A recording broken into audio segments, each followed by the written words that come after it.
गौरी बंसी बजाते हुए बकरियों को लेकर खेत में घूम रही है। बंसी की आवाज से आसमान गूंज रहा है। अरे तुम लोग इधर उधर मत जाओ, सब लोग इकट्ठे रहो, थोड़ी देर बाद घर भी लौटना है। बकरियों को ये बोलकर गौरी फिर से बंसी बजाने लगी। बकरियां घास खा रही थी। शाम होने को आई। शाम होने में और कुछ ही देर है, चलो घर चलते हैं, शिव जी की पूजा भी तो करनी है। गौरी बकरियों को लेकर घर चली गई। तभी उसकी सौतेली माँ जानकी बाहर आई। आ गई मनहूस, आज इतनी देर कैसे हो गई? बकरियां घास खा रही थी माँ। देखो जरा कितनी बकरियां हैं। जानकी बकरियां गिनने लगी। 6, 7, 8, 9, 10। 10 कहाँ है? ये तो सिर्फ 9 बकरियां हैं। 10वीं बकरी कहाँ है? 10वीं? सारी बकरियां तो यही है। अरे कलमुही, 10 बकरियों को चराने ले गई थी तू, और अभी 9 बकरियों को वापस लेकर आई है। बता, बेच दिया ना तूने एक बकरी को? बता। नहीं माँ, मैंने कुछ नहीं किया, मैं तो बस बांसुरी बजा रही थी। जानकी गौरी को मारने लगी। गौरी दर्द से रोती रहती है। बहुत मारने के बाद जानकी ने गौरी से कहा, सुन, तू मेरी सौतेली बेटी है, फिर भी मैं तुझे रहने के लिए जगह देती हूँ, खाना देती हूँ, और तू मेरी पीठ पीछे मेरी बकरियाँ बेचती है। एक बकरी की कीमत है 10,000 रुपए। मुझे मेरे 10,000 रुपए चाहिए। लेकिन माँ, मैं तो छोटी बच्ची हूँ, मेरे पास इतने पैसे कहाँ से आएंगे? वो सब मुझे क्या पता, मुझे मेरी बकरी के पैसे चाहिए, वरना खाना नहीं मिलेगा। जानकी ने गौरी को खाना नहीं दिया, घर में घुसने भी नहीं दिया। गौरी घर के बाहर बकरियों के साथ बैठी रही। हे भोलेनाथ, आपको तो पता है कि मैं चोर नहीं हूँ, लेकिन फिर भी मुझे सजा मिल रही है। मेरी माँ कहती थी कि आप दयालु हैं, मेरी मदद कीजिए भोलेनाथ, मेरी मदद कीजिए। गौरी पूरी रात भूखी तड़पती रही। अगले दिन बाजार में रामू कसाई बकरी का मांस 800 रुपए किलो की जगह 500 रुपए किलो बेचने लगा। आइए आइए, बकरी की मांस केवल 500 रुपए किलो, आइए लूट लीजिए। अरे वाह, इतना सस्ता। बाकी सब जगहों पे तो 800 रुपए किलो है, तुम्हें बकरी मुफ्त में मिला है क्या? कुछ ऐसा ही समझ लीजिए। लीजिए लीजिए, 2 किलो दे दूं? हाँ हाँ दे दो। दाम कम देखकर सभी रामू कसाई से ही मांस खरीदने लगे। बाकी कसाई चिंता में पड़ गए। ये रामू को इतने सस्ते में बकरी मिल कहाँ से रही है? हमारे व्यापार का तो धजिया ही उड़ा दिया इसने। उधर रामू बहुत मजे में था। आज तो मजा ही आ गया, कितना ज्यादा फायदा हुआ। आज फिर से वही जगह पर जाना होगा। दोपहर को रामू गांव के खेत में चला गया और एक पेड़ के पीछे इंतजार करने लगा। कुछ ही देर में गौरी बकरियां लेकर आई। बकरियां घास खाने लगी और गौरी एक जगह पर बैठ गई। उसके हाथ में बांसुरी तो थी, लेकिन आज वो बजा नहीं रही थी। पता नहीं एक बकरी कहाँ गई। आज मैं उस बकरी को ढूंढकर ना ले गई तो मुझे खाना भी नहीं मिलेगा। आज भी भूखा रहना पड़ेगा। लेकिन वो बकरी गई कहाँ? गौरी बकरी को इधर उधर ढूंढने लगी, लेकिन वो बकरी नहीं मिली। रामू कसाई मन ही मन हंसने लगा।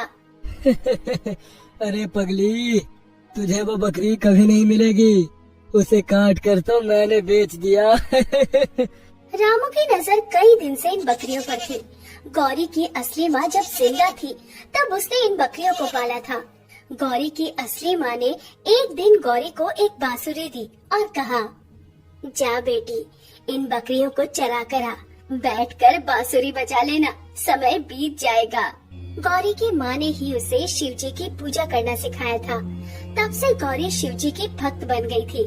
लेकिन एक बीमारी की वजह से गौरी की माँ मर गई और उसके पिता ने जानकी से दूसरी शादी कर ली। उसके बाद से गौरी के बुरे दिन शुरू हो गए थे। जानकी गौरी पर अत्याचार करने लगी, बकरियां बेचकर पैसे कमाने लगी। गौरी को कुछ नहीं मिला, न बाप का प्यार और न ही सौतेली माँ का। उसे बस दुख और दर्द मिला और इस कठिन समय में वो बस महादेव को बुलाने लगी। आज भी 10वीं बकरी को ढूंढते हुए वो शिवजी को ही बुला रही थी। लेकिन उधर रामू कसाई छुपकर बस मौके का इंतजार कर रहा था। गौरी एक जगह पर बैठ गई और उसकी आंख लग गई। तभी उस मौके का फायदा उठाकर रामू ने गौरी की एक और बकरी को चुरा लिया। कल एक बकरी चुराया था बहुत मजा आया था। आज भी चुरा लिया है, कल इसे भी 500 रुपए किलो के हिसाब से बेचूंगा। बकरी को चुराकर रामू कसाई वहाँ से भाग गया। शाम को गौरी बकरियों को लेकर घर लौटी तो जानकी ने फिर से गिनती की और देखा कि आज एक और बकरी कम है। अरे कलमुही करम जली, हर रोज एक एक करके बकरियां कम क्यों होती जा रही है? कहाँ बेच के आती है तू? जानकी ने गौरी को बहुत मारा, इतना मारा कि गौरी के शरीर से खून निकलने लगा। आज भी उसे खाना नहीं मिला, वो भूखी रही। अगले दिन वो फिर से बकरियों को लेकर खेत पर गई और एक और बकरी रामू ने चुरा ली। घर लौटते ही जानकी ने एक पेड़ से गौरी को बांध दिया। चोर कहीं की, मेरी बकरी चुरा कर बेचती है। चोर तो आप हो, ये बकरियां मेरी असली माँ की है, आपकी नहीं। अच्छा, अब मुझसे जबान भी लड़ाती है, ये ले। जानकी ने एक पत्थर से गौरी का सर फोड़ दिया और उस पत्थर को पास ही में फेंक दिया। वो पत्थर जमीन पर गिरते ही शिवलिंग जैसा बन गया। जानकी घर के अंदर चली गई। शिवलिंग जैसे उस पत्थर को देखकर गौरी रो पड़ी। हे शिव जी, मुझे पता है कि आप आसपास ही हैं। मेरी मदद कीजिए शिव जी, आप तो दयालु हैं। इस अत्याचार से मुझे बचाइए। अगले दिन सुबह गौरी के पास एक छोटा सा लड़का आया। अरे तुमको यहाँ बांधा किसने है? मेरी सौतेली माँ ने। लेकिन तुम कौन हो? यहाँ तो तुम्हें पहले कभी नहीं देखा। मैं एक चरवाहा हूँ, मैं बकरियाँ चराता हूँ।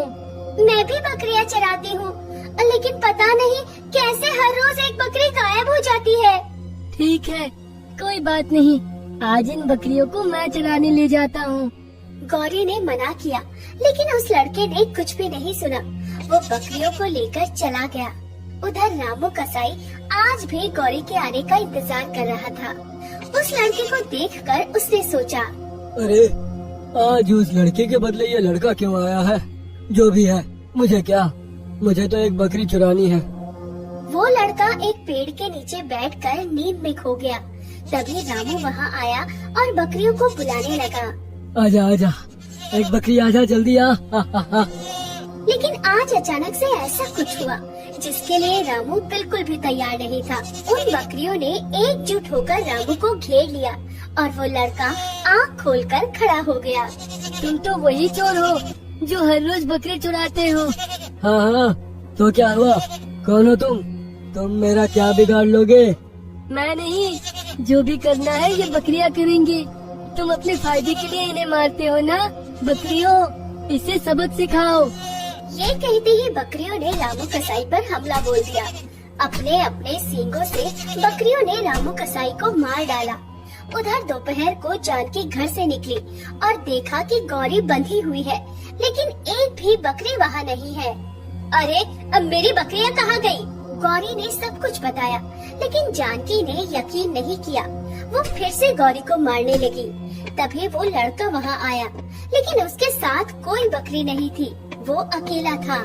अरे मौसी, गौरी को छोड़ दो, मारो मत। अच्छा, तो तू ही है वो चोर? आजा, तुझे भी सबक सिखाती हूँ। जानकी उस लड़के को मारने के लिए आगे बढ़ी। तभी वो लड़का स्वयं शिवजी में बदल गया। रुक जाओ जानकी, तुमने बहुत पाप किया है, लेकिन और नहीं, मैं तुम्हें सजा दूंगा। ये बोलकर शिवजी ने जानकी को भस्म कर दिया। उसके बाद शिवजी ने गौरी को 10 की 10 बकरियां लौटा दी और उसे बहुत सारी धन दौलत भी दी। इसके बाद गौरी शांति से बकरियों को पालने लगी और शिवजी का गुणगान करने लगी।